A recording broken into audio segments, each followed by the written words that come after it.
Salut à tous, aujourd'hui nouvelle vidéo, ça sera une présentation d'outils sur un pistolet à induction. Ça se présente comme ceci.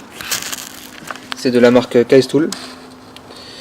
On va faire un essai sur un boulon à l'établi et un boulon sur un boulon d'échappement sur un moteur déjà démonté. Allez, c'est parti. Donc le coffret se présente comme ceci. On a le pistolet à induction avec son câble qui est assez long quand même. Des électrodes, enfin moi j'appelle ça des électrodes d'une grande taille pour des grands boulons, petite taille pour petits boulons, et une électrode qu'on peut plier autour d'une vis par exemple, comme ceci. Donc on insère les électrodes, on a des petites molettes à dévisser, on va mettre la petite taille pour le petit boulon. On visse les électrodes. Évidemment, il faut le brancher sur le secteur. Alors par contre, si vous utilisez une rallonge électrique, la dérouler entièrement, parce qu'apparemment ça tire tellement de courant que ça peut faire sauter soit la rallonge ou soit directement au disjoncteur. C'est pour ça que je pense qu'ils ont mis un fil assez long pour qu'on puisse aller partout avec. Donc on place l'électrode autour de l'écrou par exemple, et on appuie juste sur la gâchette.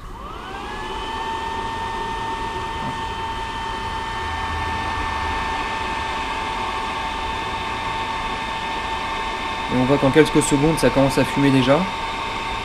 C'est que ça chauffe extrêmement vite. Et en 10-20 secondes,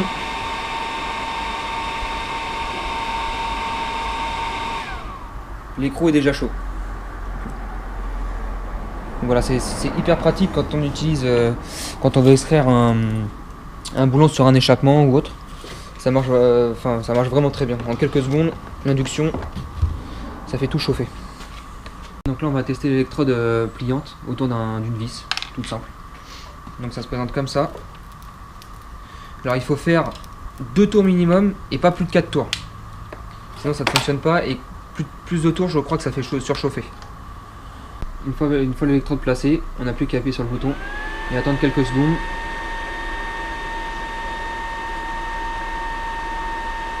Je sais pas si on voit, ça commence à fumer.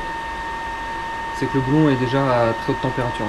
Voilà, on va pas le faire rougir parce qu'ils disent que c'est pas recommandé de le faire rougir. Mais à part ça, ça chauffe très très fort. Donc je vais maintenant essayer sur un boulon d'échappement.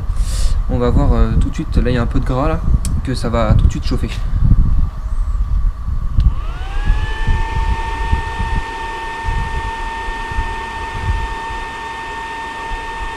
Voilà, on voit un peu de fumée s'échapper, c'est que ça chauffe assez fort. Là.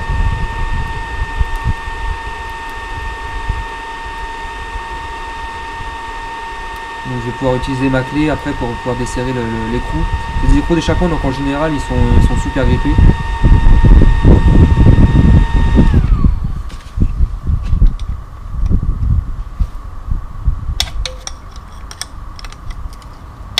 Voilà.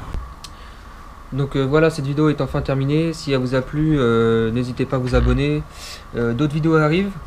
Bientôt un embrayage sur une Ibiza avec, je vous ferai un tuto sur les disques et plaquettes avant. Remplacement de triangle sur cette voiture également. Des plaquettes de frein arrière plutôt sur cette voiture également. Et d'autres tests d'outils arrivent. Donc voilà, si ça vous a plu, vous n'hésitez pas à vous abonner.